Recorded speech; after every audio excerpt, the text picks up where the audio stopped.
pendant un dîner de famille avec mes parents, j'ai reçu un message d'un numéro inconnu, lève-toi et pars maintenant. Ne dis rien à tes parents. J'ai choisi d'obéir au message. Et c'est ainsi que j'ai découvert la vérité. Le jour suivant, la police frappait à leur porte d'entrée. Ce qui est étrange, c'est à quel point tout semblait parfaitement ordinaire juste avant que tout ne s'effondre. Je ne m'attendais pas à des étreintes, de la chaleur ou quoi que ce soit d'émotionnel, mais je n'étais certainement pas préparé à ce qui s'est réellement passé, quelque chose qui, avec le recul, ressemble au plus dangereux des pièges. Quand la vie semble normale, on baisse sa garde. C'est à ce moment-là qu'elle vous prend au dépourvu. Je suis entré et ma mère a immédiatement appelé depuis la cuisine, nous sommes sur le point de manger. Entre. Entre donc. C'était comme si j'étais arrivé en retard à une joyeuse réunion. Mon père s'est levé de sa chaise lorsque je suis entré dans la salle à manger avec un léger temps de retard, comme s'il hésitait, ne sachant pas si nous passions aux accolades ou si nous nous en tenions au hochement de tête poli. Nous nous sommes fait un signe de tête. Bien sûr, ma sœur était déjà à table, faisant défiler paresseusement son téléphone avec ce désintérêt adolescent perfectionné qu'elle affichait encore. Elle a levé les yeux juste assez longtemps pour me reconnaître, puis est retournée à son écran, offrant le strict minimum d'attention requis. Cela ne me dérangeait pas. Je n'étais pas là pour plaire à qui que ce soit. La table était soigneusement dressée. Ma chaise avait été tirée pour moi. Un verre m'attendait à ma place, rempli de jus de canneberge, comme toujours. Pas de touche festive, rien de mignon ou de soigné, juste du jus ordinaire, celui que j'aimais autrefois. Ma mère m'a adressé un sourire qui semblait faire partie d'une mascarade, comme si nous prétendions être proches. « Tu aimes toujours la canneberge, n'est-ce pas ?» a-t-elle demandé. J'ai hoché la tête. Je n'avais pas touché à ce truc depuis des mois, mais ce n'était pas le moment d'ouvrir cette discussion. Nous nous sommes assis. Ils ont servi le repas. C'était un plat simple, poulet, pommes de terre et une sorte de haricots verts. Mon père faisait toujours semblant d'apprécier, bien que nous sachions tous que ce n'était pas le cas. La conversation est restée légère. Comment va le travail ? Toujours dans le même appartement ? La circulation est horrible ces derniers temps, hein ? J'ai répondu. J'ai souri. J'ai même gloussé lorsque ma sœur a parlé d'un collègue qui s'était retrouvé coincé dans les portes tournantes de son immeuble. Non pas parce que c'était drôle, mais parce que je savais jouer mon rôle, la discrète, la fiable, celle qui ne faisait pas de vagues. Au milieu du couplet familier de mon père sur les travaux routiers, mon téléphone a vibré sur mes genoux. Sans trop y penser, je l'ai regardé sous la table. Le message était bref. Pas de nom. Pas d'émoji ni de ponctuation décontractée, juste des phrases se terminant par des points fermes, comme quelqu'un qui essaie désespérément de paraître calme. Lève-toi et pars maintenant. Ne dis rien à tes parents. Je l'ai fixé, puis je l'ai relu. Autour de moi, la vie dans la pièce suivait son cours. Ma mère hochait la tête en écoutant ce que mon père racontait. Ma sœur mâchait sa nourriture. Tout se déroulait comme un dîner de famille normal. Et pourtant, on me disait de partir, comme si la maison s'était soudainement transformée en zone de danger. Je n'ai pas bougé. Pas tout de suite. Une douzaine d'explications m'ont traversé l'esprit, peut-être que c'était une blague, un mauvais numéro, une arnaque, ou le début d'une expérience sociale à laquelle je n'avais pas consenti. Mais au fond de moi, je savais que ce n'était rien de tout cela. D'une certaine manière, je le savais, tout simplement. Je reviens tout de suite, ai-je dit en reculant ma chaise. J'ai juste besoin d'aller aux toilettes. Personne n'a posé de questions. Personne n'a même levé les yeux. J'ai pris mon téléphone et je suis monté à l'étage parce que la salle de bain de l'étage avait une porte qui se fermait complètement et se verrouillait sans se coincer. Et parce que si quelqu'un devait avoir une conversation privée dans cette maison, ça n'allait pas se passer au premier étage. J'ai verrouillé la porte, je me suis assise sur le rebord de la baignoire et j'ai regardé à nouveau le message. Puis j'ai appelé. Ça a sonné une fois, puis une voix. Tu es encore là. Qui est-ce ? C'est Marc. Marc, le petit ami ou l'ex-petit ami de ma sœur. C'était difficile à suivre. Qu'est-ce qui se passe, bon sang ? Sa voix était basse, tendue, comme s'il se trouvait dans un endroit où il n'était pas censé être. Tu dois partir. Lève-toi, c'est tout. Sors. Ne bois rien. Pas, c'est tout. Ne bois pas le jus. Ma bouche était sèche. Je n'avais pas touché au jus. Pas encore. Pourquoi? Je ne peux pas, fais-moi confiance, s'il te plaît. Qu'est-ce que c'est que ça, ai-je demandé. Pourquoi est-ce que tu... Qu'est-ce qui se passe? Il a hésité. S'il te plaît, sors de là. Pas avant que tu me dises pourquoi. Il a alors dit quelque chose. Je n'ai pas répondu. Je suis resté assise un moment après la fin de l'appel, assez longtemps pour sentir le froid du carrelage de la salle de bain à travers mes vêtements, assez longtemps pour savoir que j'avais un choix à faire et que je l'avais déjà fait. Note rapide, cette histoire est protégée par le droit d'auteur de la chaîne YouTube Revenge with Claire. La rediffuser, la réenregistrer ou la modifier sans permission constitue une violation du droit d'auteur. Merci de respecter le travail créatif original. Maintenant, retour à l'histoire.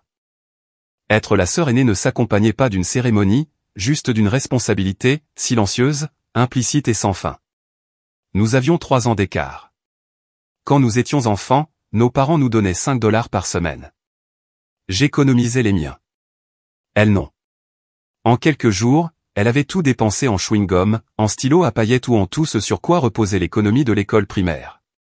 Et puis elle me regardait. C'est là que l'adulte intervenait. Elle n'en a plus. Toi si. Ne sois pas égoïste.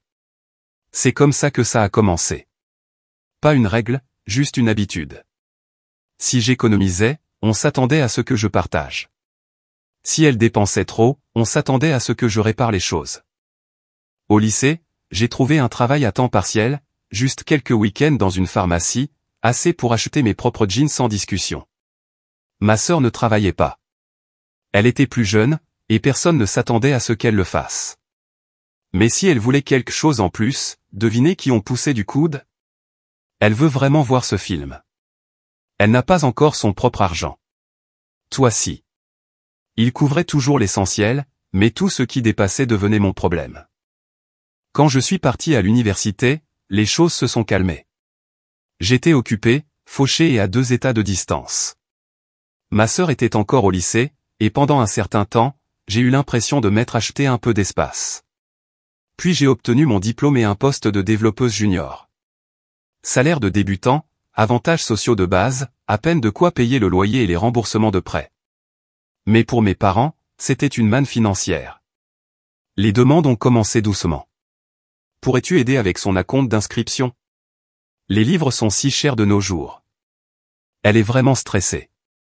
Elle venait de commencer l'université, étudiant quelque chose de vaguement lié à la finance. Elle ne travaillait pas, ne gérait pas son budget, ne me demandait pas directement. C'était toujours le même schéma. Elle leur demandait et ils me demandaient. Et au début, j'ai dit oui parce que je pensais que maintenant que je gagnais ma vie, aider serait plus facile. Ce ne fut pas le cas. Plus je gagnais, plus ils voulaient, et pas une seule fois je n'ai eu l'impression que c'était à moi. Puis il y a eu l'alcool.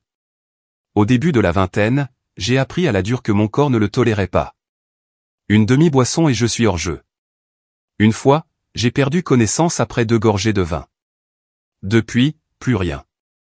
Même pas de champagne au mariage. Ma famille l'a toujours su, mais l'accepter vraiment était une autre affaire. Allez, juste un petit peu. Ne sois pas si rabat-joie. Ce n'est pas comme si tu étais allergique. Je refusais. Il levait les yeux au ciel comme si j'étais déraisonnable. Mais il ne s'agissait jamais vraiment de la boisson. Il s'agissait de la facilité avec laquelle ils m'ignoraient quand cela ne les arrangeait pas. Quelques années après le début de ma carrière, j'ai décroché une promotion à un poste de niveau intermédiaire. Ce n'était pas révolutionnaire, mais c'était un véritable pas en avant. J'ai appelé mes parents pour partager la nouvelle. Ma mère a répondu, c'est super. Alors, combien tu gagnes maintenant? Puis est venue la question, tu penses que tu pourrais financer le semestre à l'étranger de ta sœur? Elle est tellement excitée par cette idée. Pas de félicitations, juste la même routine. Demander, s'attendre, passer à autre chose. Alors, j'ai arrêté de dire oui. Il n'y a pas eu de grand discours sur le fait de poser des limites. J'ai simplement arrêté, en silence. Fini les juste pour cette fois. Fini de traiter mon compte en banque comme un pot commun. Peut-être que je lui prenais encore un café de temps en temps, mais le rôle de sponsor était terminé. Et puis est venu le silence. Pas de texto, pas d'appel téléphonique, juste ce silence pesant qui semblait pourtant bruyant, comme s'il me punissait par leur absence. Des semaines ont passé. Puis le silence s'est brisé. Ta sœur a besoin d'aide. C'est sérieux. Ils ont avancé un chiffre, 12 000 $. Ils n'ont pas voulu expliquer pourquoi. Seulement qu'elle en avait besoin, que je pouvais me le permettre, que j'étais sa sœur. J'ai refusé. Ils ont continué d'insister. Alors, je l'ai appelée directement. Et c'est là que la vérité est sortie. Elle avait joué. Elle avait perdu. Maintenant, elle devait de l'argent qu'elle ne pouvait pas rembourser. Elle était dans la finance. Si cela se savait, cela ne lui coûterait pas seulement un emploi, cela mettrait fin à sa carrière. Personne n'embauche quelqu'un avec un casier de joueur dans ce domaine, a-t-elle dit. Si les gens l'apprennent, je suis fini. Est-ce que c'est déjà arrivé, ai-je demandé. Elle n'a pas répondu. Mais je n'avais pas besoin qu'elle le fasse. Je lui ai dit sans détour, non. Pas plus tard. Pas en partie. Juste non. Je t'ai aidé d'aussi loin que je me souvienne, ai-je dit. Mais ça, je ne le couvrirai pas. Pas cette fois. Plus jamais. Elle m'a traité de froide, m'a dit que je ne comprenais pas. Peut-être qu'elle avait raison. Ou peut-être que je n'en avais finalement plus envie.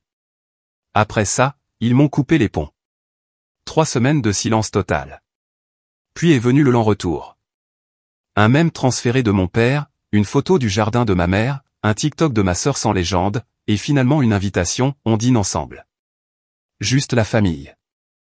On espère que tu viendras. Aucune mention de l'argent, pas d'excuses, juste un dîner. Je me suis convaincu qu'ils l'avaient accepté, qu'ils s'étaient fait à ma position. Alors, quand ils m'ont demandé de me joindre à eux, j'ai dit oui. Mais quelque chose clochait avec Marc. Sa voix était contenue, presque sans émotion, mais il y avait une tension sous-jacente. C'est le jus, dit-il doucement. Je pense qu'ils ont mis quelque chose dedans. De l'alcool peut-être, ou autre chose. Je ne suis pas sûr. Mais je pense qu'ils prévoient que tu perdes connaissance. Le silence était total autour de nous. Le carrelage blanc, le faible ronronnement d'un ventilateur de plafond, le cliquetis lointain des couverts venant du rez-de-chaussée. Je n'ai pas répondu. Pourquoi, ai-je finalement demandé. Un autre bref silence. Ils veulent déverrouiller ton téléphone. Utiliser ton empreinte digitale. J'ai pris le verre, l'ai légèrement incliné et j'ai esquissé un petit sourire. Le même goût que dans mes souvenirs, ai-je dit. Mais je n'ai pas bu une seule goutte. Plus tard, j'ai demandé nonchalamment, c'était quelqu'un qui se garait dans l'allée. Ils se sont tous tournés pour regarder. C'est à ce moment-là que j'ai discrètement glissé le verre sous la table, l'ai incliné et j'ai laissé le jus s'écouler sur la moquette. Pas tout, juste assez pour que ce soit crédible. Il a été rapidement absorbé. Je me sens juste bizarre, fatigué. Ma mère s'est penchée. Ses yeux étaient tout en douceur et en préoccupation, comme si nous jouions à un nouveau jeu maintenant. Ça va? Oui, ai-je dit.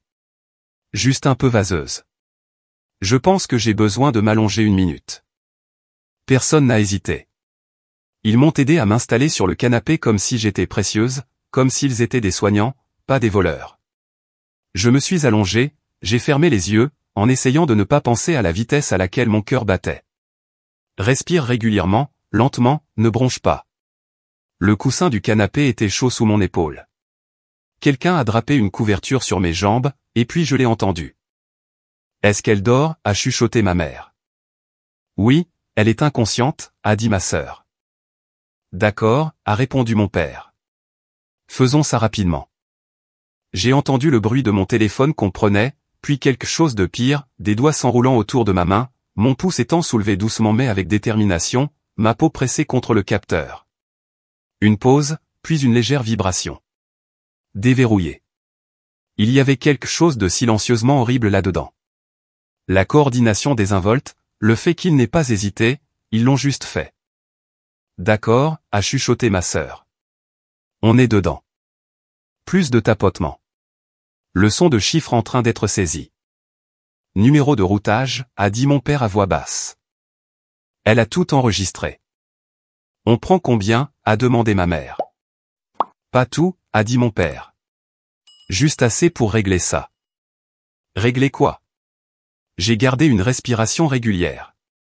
J'ai gardé les yeux fermés. Elle ne saura même rien, a dit ma mère. Si ça passe sans problème, elle pensera juste qu'elle l'a transféré elle-même. Je vous l'avais dit, a dit ma sœur. Elle perd toujours connaissance après un verre. Il fallait juste qu'elle dorme pendant ce temps. Voilà, c'était dit, à voix haute. Tous les trois ensemble. Un tapotement, une pause.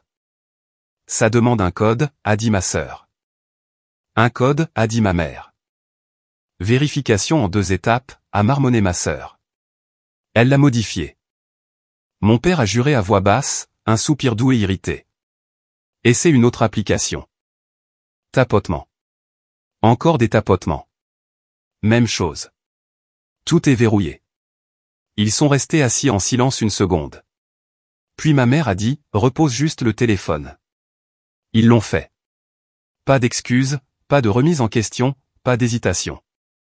J'ai attendu, leur ai laissé le temps de se rasseoir, de se rassurer. Puis j'ai ouvert les yeux, me suis redressé lentement, et j'ai cligné des yeux comme quelqu'un qui se réveille d'une sieste légère. Désolé, ai-je dit. Je ne sais pas ce que c'était. J'ai l'impression d'avoir perdu connaissance une seconde. Ils m'ont regardé comme s'ils ne savaient pas qui j'étais. Tu es sûr que ça va, a demandé mon père. Oui, ai-je dit. Je pense que j'ai juste besoin de prendre l'air. J'ai pris mon téléphone, le tenant comme si rien ne s'était passé, comme s'il ne venait pas d'être retourné contre moi. En fait, je crois que je vais rentrer. J'ai du travail tôt demain. Ils ont hoché la tête. Pas de protestation, pas d'offre maladroite pour me raccompagner. Juste un cœur doux de « merci d'être venu. Rentre bien. Dis-nous quand tu es arrivé. » Comme si nous n'avions pas juste franchi une ligne de non-retour. À la porte, nous nous sommes étreints comme nous le faisions toujours. Ma mère, mon père, ma sœur, l'un après l'autre. Ce n'était pas prévu. C'est juste arrivé. Habitude, tradition, réflexe. Et dès que ça a commencé, quelque chose s'est brisé. Le parfum de ma mère, la veste de mon père, la main de ma sœur frôlant mon bras, des choses normales, familières, et toutes empoisonnées. Maintenant, je sentais ce poids monter dans ma poitrine, un poids que je ne savais pas comment porter. C'est la dernière fois, ai-je pensé. C'est la dernière fois que je les serre dans mes bras. Après ce soir, il n'y a pas de retour en arrière possible. J'ai failli pleurer. Je ne l'ai pas fait, mais presque. J'ai reculé, souri comme si je n'étais pas en train de m'effondrer. Merci pour le dîner, ai-je dit. Ils ont souri. J'ai ouvert la porte et je suis parti. Je ne leur ai pas dit ce que je savais. Je n'ai pas demandé ce qu'ils avaient mis dans le verre. Je n'ai pas dit un mot. Mais avant de sortir de la salle de bain ce soir-là, j'ai fait exactement ce à quoi ils ne s'attendaient pas. Je ne les ai pas empêchés d'accéder à mon téléphone. Je leur ai facilité la tâche. J'ai laissé l'accès par empreinte digitale là où ils s'y attendaient. Ce que j'ai changé, c'est la sécurité de ma banque. J'ai ajouté l'authentification à 2 facteurs, pas la version facile, une véritable vérification, quelque chose qu'ils ne pouvaient pas simuler avec mon pouce. Ainsi, lorsqu'ils essaieraient de transférer de l'argent, l'application enregistrerait la tentative, arrêterait la transaction et laisserait une trace. Et puis j'ai lancé l'enregistrement, pas avec une lumière rouge évidente ou un point clignotant. S'ils avaient vu ça, ça n'aurait pas fonctionné. Mais je sais comment faire tourner l'audio en arrière-plan. Pas de notification, pas d'application visible, rien à l'écran. C'est la partie qu'ils n'ont pas comprise. Je travaille dans la tech. Je conçois des systèmes pour des gens qui essaient de déjouer d'autres personnes. Et je savais exactement ce qu'ils allaient ignorer. Pendant qu'ils déverrouillaient mon téléphone et essayaient de me voler, ils s'enregistraient en train de le faire. Chaque mot, chaque tentative, tout. Ils pensaient que j'étais inconsciente. Mais la vérité, c'est que j'avais une longueur d'avance sur eux avant même de revenir à table. J'ai conduit jusqu'au poste de police comme si j'allais à l'épicerie. Pas vite, sans trembler, juste d'une main sûre. Je me suis garé, je suis entré, et j'ai fait la queue derrière un homme qui posait des questions sur des contraventions de stationnement. Et puis j'ai dit à la femme derrière la vitre que je devais signaler un crime. Elle a demandé de quel genre. Ils m'ont drogué, ai-je dit, et ont essayé de me voler. J'ai l'enregistrement. Elle a cligné des yeux. Savez-vous qui a fait ça? Oui, ai-je dit. Mes parents et ma sœur. C'est laquelle a arrêté de cligner des yeux. Ils m'ont donné une chaise dans une pièce calme avec un officier qui n'a pas demandé pourquoi je n'étais pas allé à l'hôpital ou pourquoi je ne pleurais pas. Il s'est contenté d'écouter. J'ai joué l'extrait audio. Il l'a écouté en entier avant de demander, « Vous réalisez ce qu'ils essayaient de faire ?» Oui, ai-je répondu. Ils en avaient après mon argent. Je lui ai transféré le fichier, j'ai souligné les horodatages, et je lui ai expliqué les journaux d'activité de mon application bancaire. Il a hoché la tête fréquemment, a griffonné quelques notes, et a tapé soigneusement dans un système informatique qui semblait avoir au moins une décennie de retard. C'est grave, a-t-il dit. J'ai haussé légèrement les épaules. Oui, ça l'était. Il m'a demandé si j'allais bien, si j'avais un endroit où rester, et si j'avais besoin d'un quelconque soutien. Je lui ai dit que j'étais déjà parti. C'était la première fois que je déposais une plainte à la police, mais je n'avais plus peur. Plus du tout. 2 jours plus tard, mon téléphone n'arrêtait pas de vibrer. 3 messages et un message vocal, le tout avant midi. Le premier était de ma mère, « As-tu vraiment dénoncé ta propre famille ? Puis, qu'est-ce qui ne va pas chez toi ? » Je n'ai pas répondu. Ma sœur a laissé un message vocal. Sa voix semblait tendue, presque tremblante. C'était juste une erreur. Tu as rendu les choses pires qu'elles ne l'étaient. Ensuite, un appel de mon père. Je l'ai laissé aller sur la messagerie vocale aussi. Tu penses que les flics vont arranger ça, a-t-il dit. Tu vas tout détruire. On ne fait pas ça aux siens. J'ai répondu par texto une seule fois, vous m'avez drogué. Vous avez essayé de me voler. Ça, ce n'est pas de la famille. C'est un crime. Puis je les ai bloqués. Tous, maman, papa, ma sœur, les discussions de groupe, tous les contacts, même les accès d'urgence. J'ai changé mon numéro de téléphone, réécrit mon testament et fait bloquer mon crédit au cas où.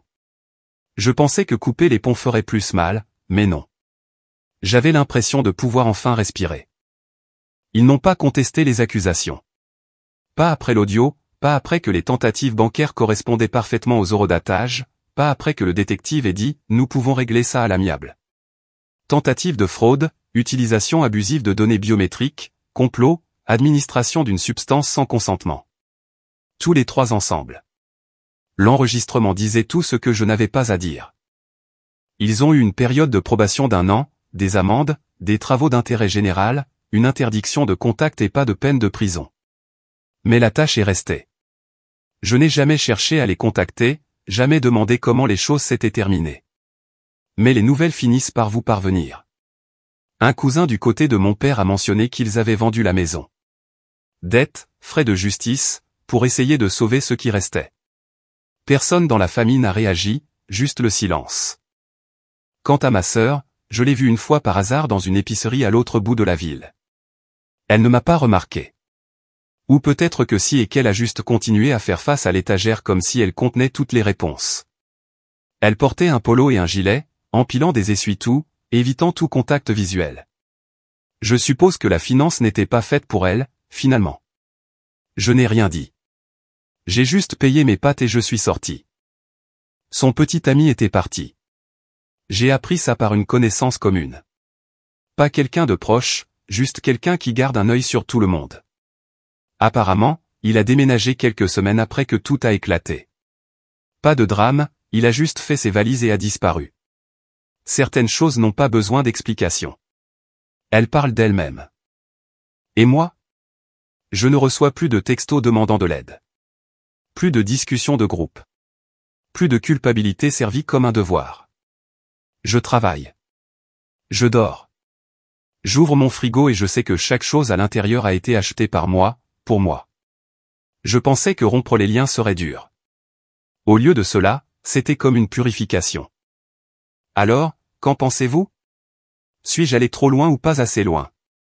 Laissez un commentaire ci-dessous. Et n'oubliez pas de vous abonner pour plus de contenu.